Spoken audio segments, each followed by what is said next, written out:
last record I released was released the day after my daughter was born. And that was 4 years ago.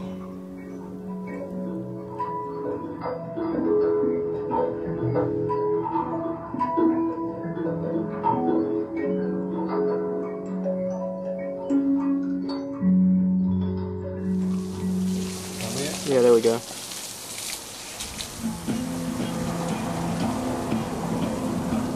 In the intervening 4 years, melodies, lyrics followed me around.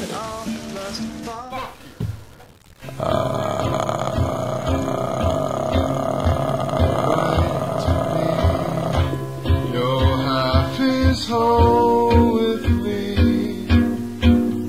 It's destiny. No more for you and me. Till the walls fall in and we begin. I would go down to my practice space at 9:15 a.m.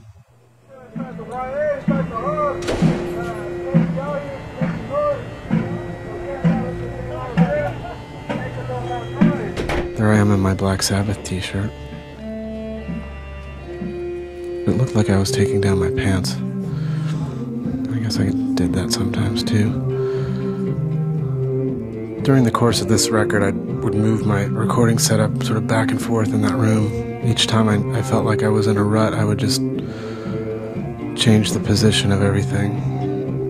Like every time I felt kind of frustrated, I just moved everything around. Blah, blah, blah, blah, blah. I had shared this space with another band, and I kicked them out. And of course I did it through email because I'm a coward. And it's funny when I got the whole space to myself and rearranged my gear a few times, I really could breathe easier, and things really opened up. I just wanted somewhere where I could set up all of my junk, plug it all in, and scream my guts out, sing, and chase out the ghosts, clear out the cobwebs, and finish these ideas, these melodies and ideas that followed me around.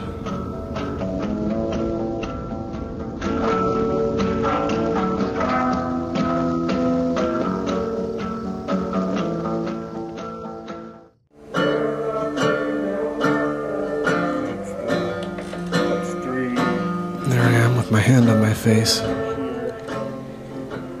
I put my hand on my face a lot.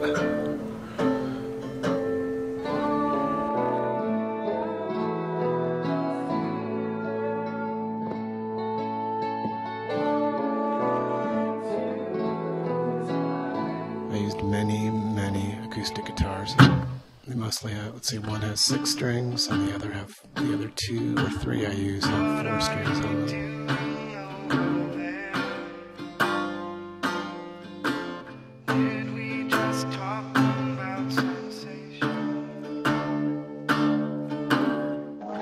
And I would sit in that room and record the acoustics, but I would run the acoustics back out through the PA.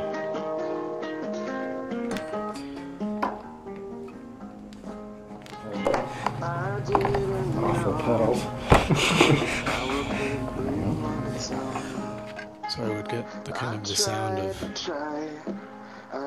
the acoustic coming out of the PA, kind of amplified, and I would get the sound of the natural instrument too, and combine them. When I was distant, you came instead. Tell me what I don't know.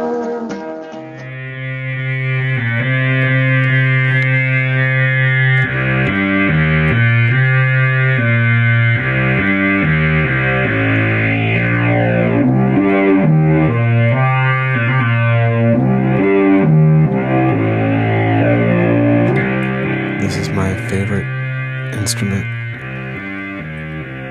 My bass synth, my Korg bass synth, monophonic, meaning it can only play one key at a time. It's very basic, but has a really great sound, a pure sound that is easily made not so pure. I've used it on so many of the records I've done in the last 10 years.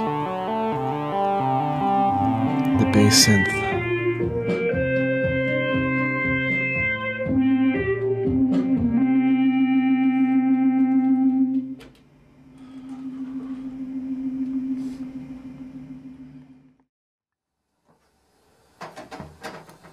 Ready? Set. Maxell XL290, the cassette of choice. 4 drones, 4 tracks. This was 4 tracks of guitar and organ. Feedback. There were some rumblings and make them into a chord. Record that. And then sort of layer these chords with feedback. They kind of pop up on maybe 5 or 6 of the songs.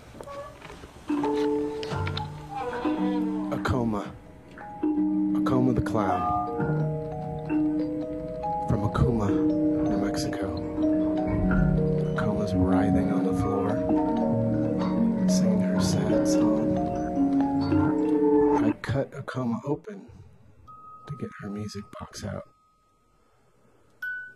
I took toys with, the wind-up musical toys, and I kind of broke down the melodies of the toy songs and isolated like single notes and kind of layered similar notes from different toys into chords and layered them onto a cassette 4-track and was then able to fade chords created by these isolated notes and kind of fade them up and down, almost like I'm playing the 4-track as an instrument, and that would create a bed of chimes. It was a really long, involved process to do that, to actually extract the notes and to round them all up. And then I would adjust the pitch control on the 4-track to make it in tune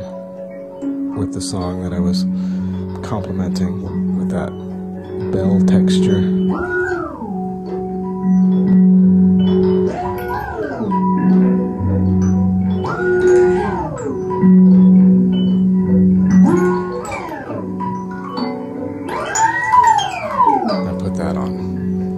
Songs on the record, kind of burbling underneath. The right to be conflicted, undefined, over the line, unresolved, but still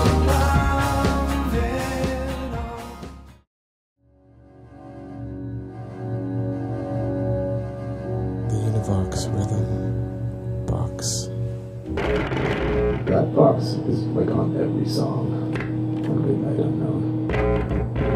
Every song except for 3 of them. 3 of the songs were recorded live. All the rest were recorded to the Univox drum machine.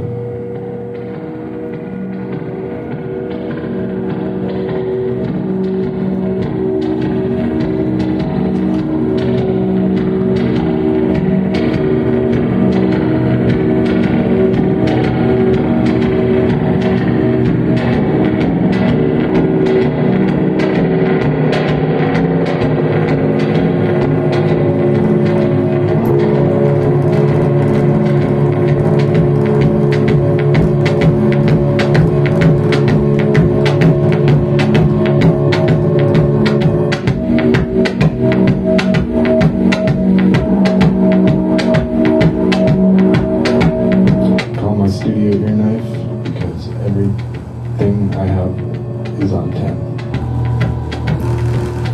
I really hurt myself. I hurt my ears. Feedback, you ready? These are the moments that deafen men. Shut everything off. I like it loud, piercing. I lost at least 20% of my hearing to this process. Fuck you, compression. I don't know what you do, and I don't know how you do it. Fuck off.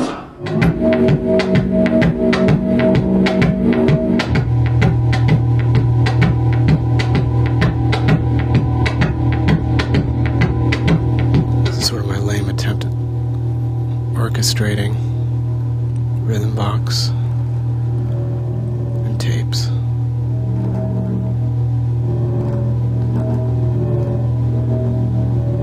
So it looks like I'm doing some sort of modern composing, but I'm not really.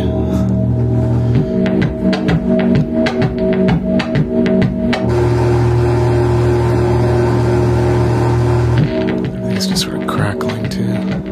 So all my shit's broke. All my shit is falling apart. At work, pretty much 9 to 5.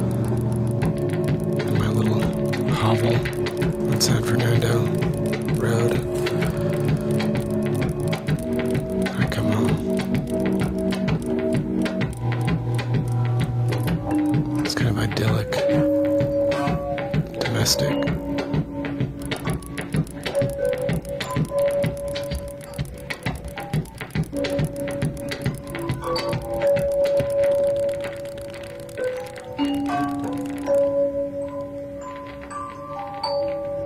It's my daughter Hannelore.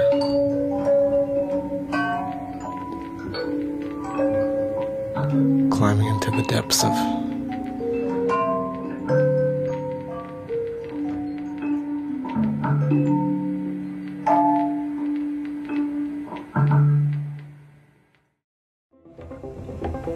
So I would head down to my space every day, my head full of lots of other music I was listening to, like The Knife and Animal Collective. I never aimed to imitate things, but with The Knife, there's a creepiness in the lyrics and a very full, like a thick but minimal sound that I really like. And I don't think I got a very thick or minimal sound on my record, but I just like the creepy knife music. I trim your nails, I comb your hair, I carry you down the stairs. And I like the layered Animal Collective and the very layered Panda Bear. What would Panda do?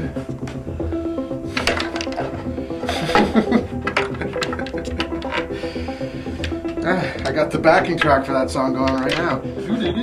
So I blindly and deftly deafened myself, just piling guitar tracks and synthesizer tracks on top of one another, and the ghosts, the crosstalk that occur when you layer things.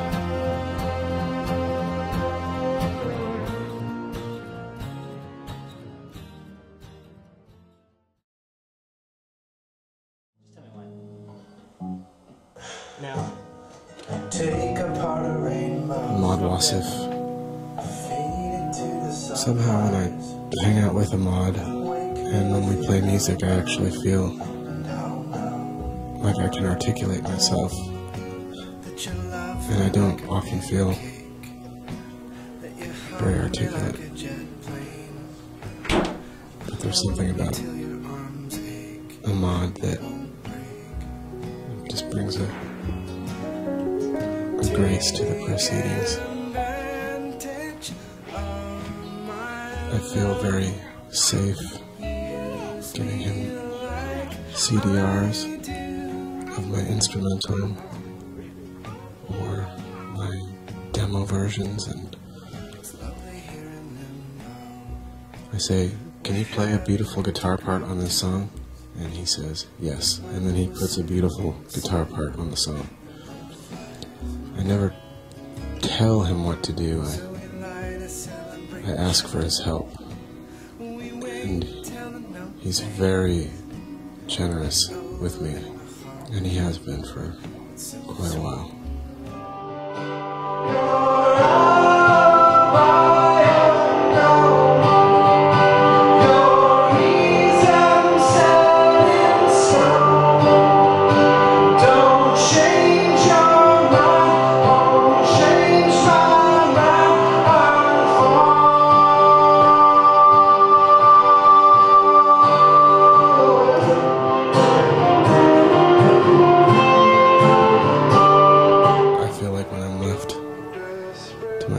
I'm pretty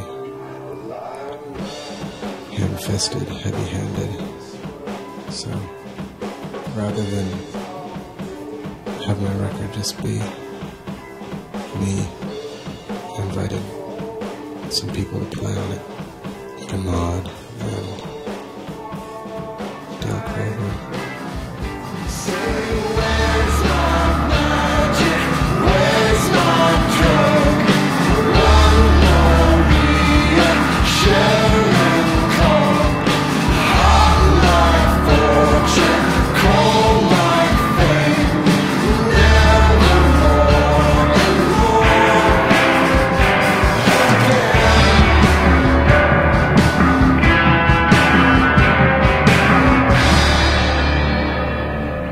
When you think of the Melvins, you think of meat. I'm pretty sure they sell meat at their shows in some form or another, maybe in cans. I thought for a long time Dale's drums were actually made of meat somehow, but they're not. They're made of some kind of really fancy wood. Dale is a really agreeable guy. He just kind of gets on with it. Play some drums. I don't know, he just asked me, and I play drums, so that's what I do. I come and I play drums, he said this one goes like this, and I talk close, and so, yeah, I don't know. Folk Implosion opened for the Melvins. We spent a lot of time backstage playing guitars and singing, and like Buzz came back and he's like, "What's all this kumbaya?" Those guys are really into the Bob Seger system. That's how this all started. We had a mutual admiration for Bob Seger. That's right. Yeah. And so from doing a cover of Ramblin' Gamblin' Man, evolved into Lou's solo project. That's right. It's like, what do I put on these acoustic songs that I have? I know! Dale Kroger. It's the same with all these pressures. There are means to compromise. I don't mean to make it simple, but I would if I had time. So I realized, after recording myself for a while at the ear knife, that I probably couldn't finish my record at the ear knife on account of my screaming tinnitus and my general ineptitude. I'm not a very good knob twiddler. I can do it to a point, and then I need help. And help came in the form of Andrew Murdoch, Mudrock, the producer of such a new metal classics like Godsmack and the Avenged Sevenfold. He's got it all wrong. But as soon as he started listening to me, everything was fine. But Andrew was able to bring a clarity that I wanted, and it was pretty serendipitous. and didn't charge me very much money, which is great. That's so great.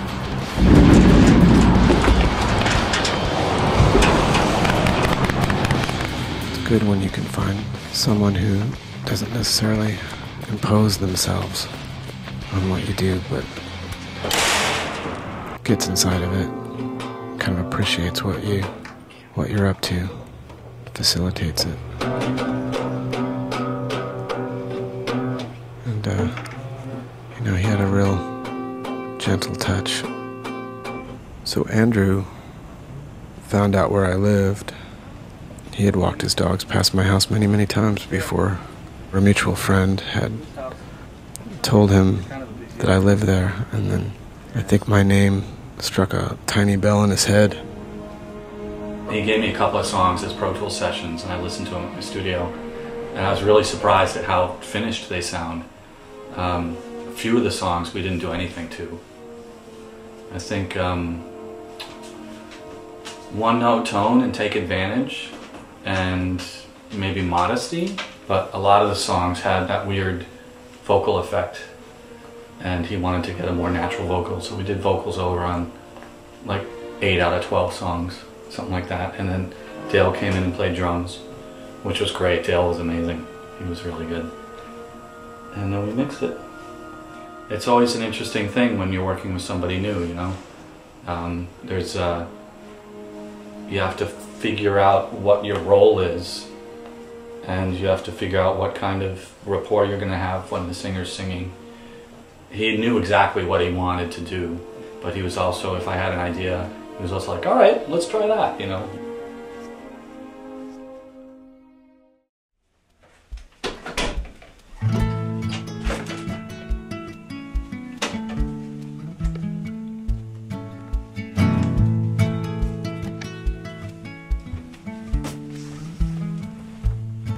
Adam Harding, video maker, musician, Australian. I was really fortunate that there was a lot of people, by a lot I mean 3 or 4, that wanted to help me out. And Adam probably helped me the most in the course of making the record. He's actually almost as bad a drummer as I am, but that doesn't really stop us from playing together. Like, he'd come down to the space, to the air knife, and subject himself to my testing of microphones and amplification. He would recite the Australian national anthem, I love a sunburned country, and the national poem. a land of sweeping plains. I'd make him sing Teenage Fan Club songs, and Adam has a very sweet voice, sweet singing voice. And he sang Sweet Backup. And Adam also lives in my house. He's been drifting in LA for the last 2 years. And Adam started making great videos for his friends. And he started making a video for the Melvins. And I convinced him to use his ideas for the Melvins video for my video, because I was, after all, giving him a bed to sleep on and feeding him every night, so... So in exchange for living in our guest room and sleeping in the most comfortable bed in the house, the Dream Ship, and eating my wife Kathleen's dinner,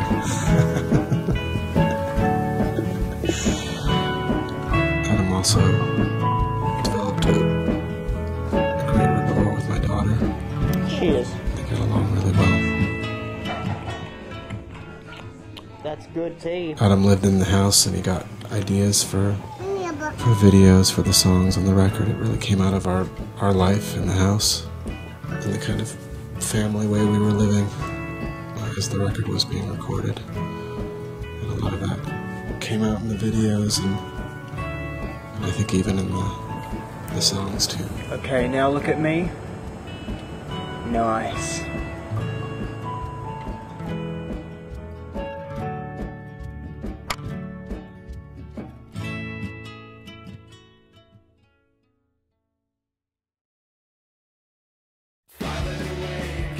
This record, it reminds me of a record that I did with the Folk Implosion with John Davis.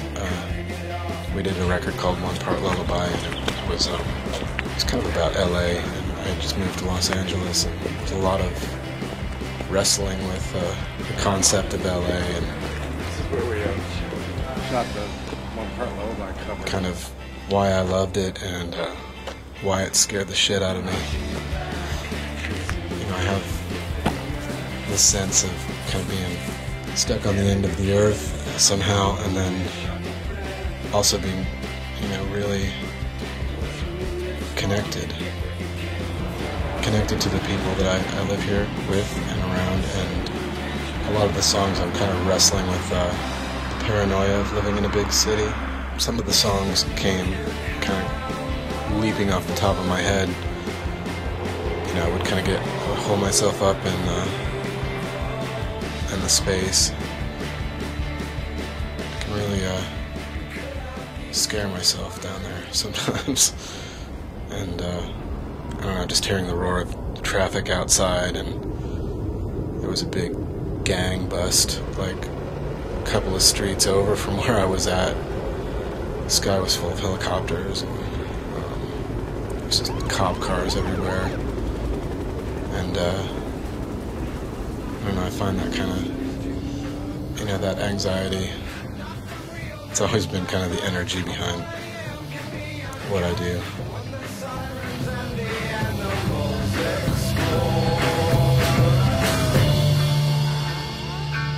You know, LA is a mix of, you know, this anxiety and this kind of pre-apocalyptic, ambivalent feeling. But even within that, you can have faith in daily life, and you can move forward